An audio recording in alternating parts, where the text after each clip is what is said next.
পথ নেই। মমতা ব্যানার্জি যেরকম 2021 সালে হুজুগ তুলেছিলেন বাংলার মেয়েকে চায়, অ্যাকচুয়ালি কোনো জায়গা থেকে কোনো হিন্দু বাঙালি যারা আছেন, যারা অন্য রাজ্যে গিয়ে পশ্চিমবাংলা থেকে কাজ করছেন, তাদেরকে কোনো ডিস্টার্ব করা হচ্ছে না।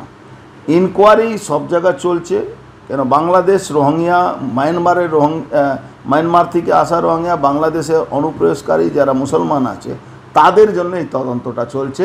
কেন এরা ইলিগালিভাবে বাংলাদেশ থেকে এসে এখানে আধার কার্ড, ভোটার কার্ড সবটাই মমতা ব্যানার্জি অনুপ্রেরণায় বানিয়ে অন্য রাজ্যে এরা চলে যাচ্ছে। আপনারা ইতিমধ্যে জেনেছেন পাকিস্তানের নাগরিক এখানে এসে পাসপোর্ট বানাচ্ছে, পাকিস্তানের নাগরিক এখানে আমাদের হালিশহর হাজিনগরেই পাকিস্তানের নাগরিক, আপনি চলে যান ব্যারাকপুরে পাকিস্তান বাংলাদেশের নাগরিক।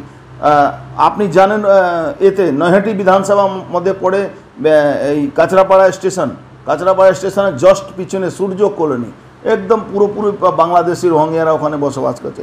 তো এর উপরে ইনকোয়ারি চলছে। আর যারা বাংলাদেশ ইলিগাল এখানে যারা মুসলমানরা থাকে তাদেরকে পুশব্যাক করা হচ্ছে। আমি 100% বলছি, কোথাও কোনো ভুল হতে পারে, কিন্তু কোনোভাবে কোনো যারা হিন্দু সনাতনী বাঙালি আছেন, যার জন্য দেশ আইন পাস করেছে, সিএএ লাগু করেছে, কি কোনো হিন্দু, বৌদ্ধিস্ট, খ্রিস্টান যারা থাকবে, যারা যদি আসে ভারতবর্ষে নাগরিকতা নেয়, তারা নাগরিকতা পাওয়ার জন্য 1 সেকেন্ডও দেরি লাগবে না।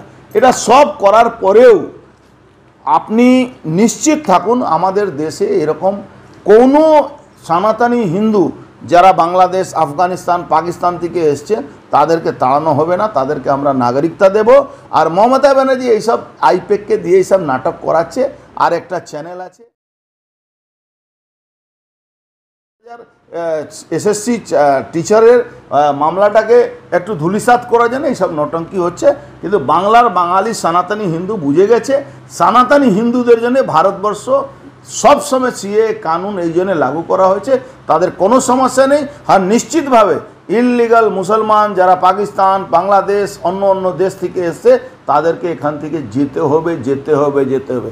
রাষ্ট্রবাদী কোনো মুসলমান যারা ইন্ডিয়াতে থাকে, তার বাপ দাদা ঠাকুরদা এখানে আছে, তাদের জন্য কোনো সমস্যা নেই। একসঙ্গে মমতা অভিষেক রাস্তায় হাঁটছে বহুদিন পরে, ওটা কোনো বহুদিন পরে না। অভিষেক মাঝে মাঝে ওই ইডি সিবিআই থেকে বাঁচার জন্য একটু আলাদা দূরত্ব তৈরি করে, মমতা ব্যানার্জি বলে তুমি একটু দূরে থাকো, তুমি প্রভাবশালী নয়, এইটা তাগমা দেওয়ার জন্য।